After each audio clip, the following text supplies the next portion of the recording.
The following video is not made for kids. Viewer discretion is advised. Hello to my subscribers, this is the TFN Geek, and today is the 4th of July, so happy birthday to the United States of America. This is the 248th birthday of our nation, and so in keeping with the theme of celebrating the country's birthday, I am going to review if I get more than one review done today, all the Transformers action figures I'm going to review are going to have red, white, and blue as the main paint job. And so to kick things off with a Transformers character that has a variation of the red, white, and blue found on the stars and stripes that make up the American flag, here is the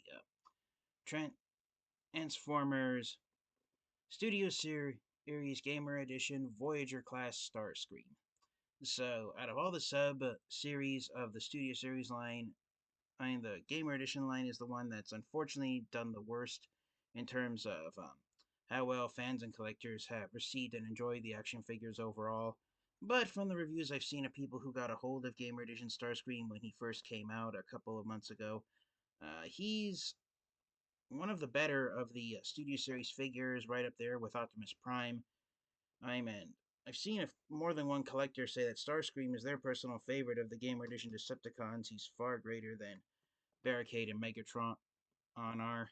So here's some artwork of Starscream on the front of his box. Same thing on the sides of the box as well. It's based on a screenshot from his appearance in the Transformers, War For Cybertron, and Fall of Cybertron video games that were made by High Moon Studios. There's the Gamer Edition logo of a four-directional button and from a video game controller. On the back of the box, you got your product photos. You got Starscream in robot mode and jet mode. He transforms back and forth in 27 steps. And his one-sentence bio reads, Starscream and the Seekers are tasked with reactivating an ancient energon on bridge. So it's been a while since I've seen footage of the video games, but I think that was one level that the Decepticons had to accomplish to try and defeat the Autobots. So I can't remember if it led to Trypticon's activation in War for Cybertron, or if it halted the Autobots' exodus on board the Ark in the Fall of Cybertron video game. Unfortunately, there were only two video games that were made by High Moon Studios. Whether or not they would have made a third where the Transformers arrive on Earth is uncertain at this point. But the truth is, the video games were part of what Hasbro at the time and during the 2010s was promoting as the aligned continuity. And what that means is that every major Transformers story being told at the time during the first half of the decade of the 2010s was all the different stories were connected to each other. So this version of Starscream here is the same version you see in the Transformers Prime cartoon. So that's really incredible to know that once you find out about it. But overall, I thoroughly enjoy how Starscream turned out. One minor gripe that I have is when we get to his jet mode is where his wings end up. It's how tiny his wings are, but that's just a minor nitpick on my part. So without further delay, let's get Starscream out of his box and take a close look at him in robot mode.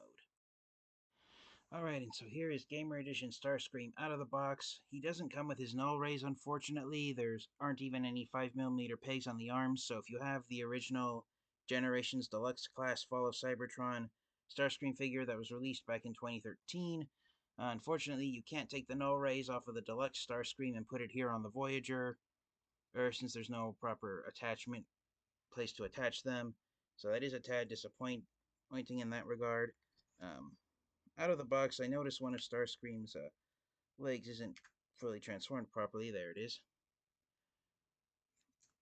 is. So, as far as the Gamer Edition Transformers figures go, he is somewhat impressive in that he's somewhat screen accurate to his appearance in the video games. Unfortunately, Starscream, even though it looks like the canopy for his cockpit can open up because it's a separate part, it doesn't due to how he transforms. But yeah, overall, it is a pretty nice looking action figure. One nice thing is that Starscream can hold the laser rifle that he comes with in one of his hands. Technically, he's supposed to be able to hold the mace hammer that he comes with, but the 5mm port here at the base of the hammer is slightly too big for Starscream's hand, and so the only peg that actually works is the ones on the side of the hammer. So yeah, that just looks goofy having Starscream hold it that way. If you wanted to, he could hold it, have him holding it this like a mace club, where he's going to bring it down and whack someone, but that's equally just as unimpressive. As if so, yeah. Had they made the 5mm peg on the back slightly smaller, then it would fit it, but it is slightly bigger than 5mm, even though it's supposed to be exactly 5mm. And I just tried to insert it into the hand of another Transformers action figure just to see, and yeah, it's too big to be actually be held by anything, so that is really disappointing. But pretty much articulation's pretty standard that you'd find on a Transformers action figure. Ball joint in the neck, swivel joints in the shoulder, swivel joints in the bicep. You got double hinged elbows, and like all the other Gamer Edition Transformers action figures, Starscream's right arm can detach, so you can attach the laser gun rifle or the not the mace itself, since it's a 5mm, not the handle of the mace, since it's has a peg on there, but you can put the end of the mace on Starscream's arm if you desire. So it is a tad disappointing that Hasbro and Takara thought that having the right arm be detachable for the sake of video game accuracy is something that Transformers fans and collectors wanted. Like all the other Transformers Gamer Edition action figures, it's only the right arm that can detach from Starscream and become a weapon. The left arm is permanently attached. So don't be too surprised in a couple of years if you see on eBay one-armed Gamer Edition Starscreams like all the other Gamer Edition figures around, or people selling the arms off, not knowing what they are, or if they know what they are, charging a fair price for them, or a not so fair price is what I was trying to say. So getting back to articulation, waist swivel, but it's hindered by the shape of the cockpit. Cockpit legs can go out this far, forward that far, backwards this far. Our swivel joint at the top of the thigh, my hinge knees, and then the toes can, I don't know if you saw me accidentally doing that, but the toes can go inward and outward from the ankle, but that's a transformation joint more than anything else. And the knees are designed to peg in place, but if you bend the knee too far, or if it detaches like I just did it right here, then it will pop out all too easily. So that's tad disappointing to see that. So the mace just fell out of his hand. I'm going to set it off to the side. So while Starscream might be the best of the Gamer Edition figures in terms of robot mode proportions and transformation into jet mode, the weapons he comes with aren't the greatest. So, if Starscream is right up there with Optimus Prime and being among the best of the Gamer Edition Studio Series Transformers action figures, unfortunately, the Gamer Edition line continues to not be that impressive. As if so, hopefully, it has been confirmed that Starscream is going to be repainted into both Thundercracker and Skywarp, but due to all the criticism and backlash that fans have been giving Hasbro over how much they disapprove of the Gamer Edition Transformers action figures, I personally would be very surprised if Hasbro ignores it and continues to release action figures in this subline of Studio Series. Anyways, but that's pretty much it for Starscream. There is some assembly right out of the box. The two intake vents here from the jet mode on Starscream shoulders, they do come unattached since they just peg on. And so that was done to prevent people from stealing them. And on the image on the back of Starscream's box and on the instruction sheet, it shows that you're supposed to angle them out here diagonally. Yeah, I don't know how accurate that is to the video game since I never played them, but that's just one thing you can do to have Starscream differentiate himself further from past versions of him. And for a quick size comparison, here, Harrison in robot mode, here is Studio Series Gamer Edition Starscream next to Siege Starscream. And yeah, it's no contest. The Siege figure is far bigger. The reason why I brought the Siege figure out for a size comparison is because these two action figures, what they have in common is that they are takes on what Starscream would look like if he had a Cybertronian alt mode from the Generation 1 series.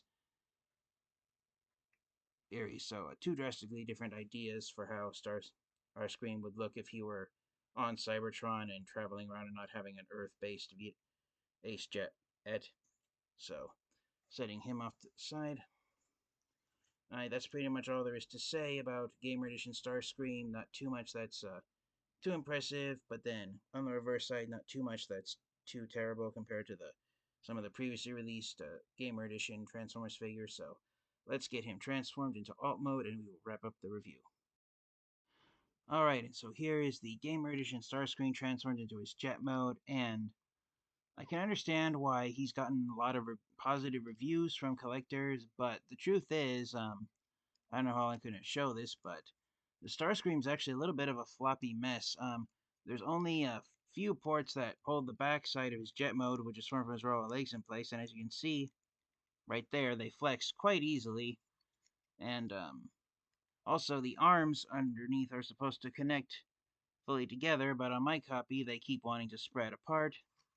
And up here on the top of the fuselage, there's nothing for this place to really clip into, so Starscream surprisingly is relying on a lot of friction and really tiny pegs to keep his jet mode held in one place. So I thought jet mode was going to be my favorite of his two modes, but I'm starting to think robot mode might be the better of his two modes.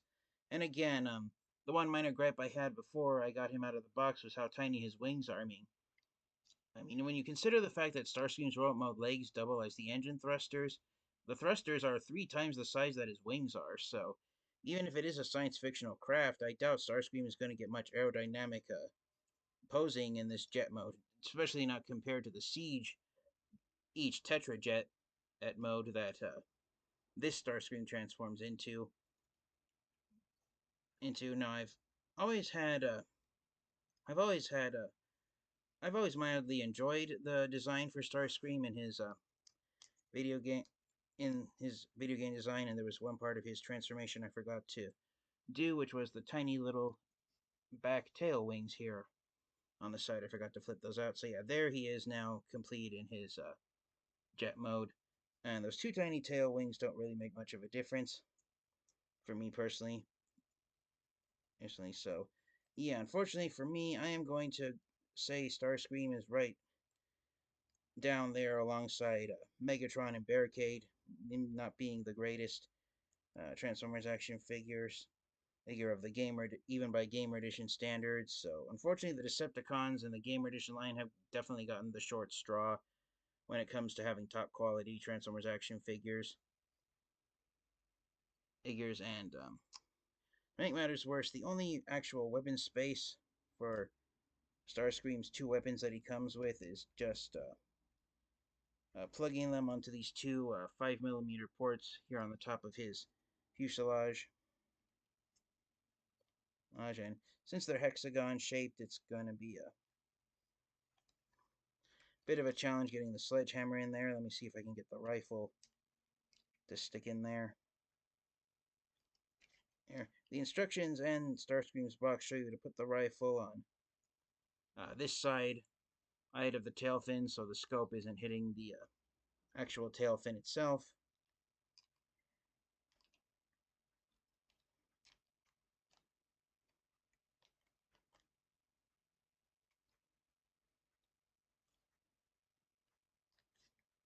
Now, and then you just plug the sledgehammer here onto the side, but it's a really tight fit since the pegs on the sledgehammer are slightly too big, so I might take it out and set it off to the side.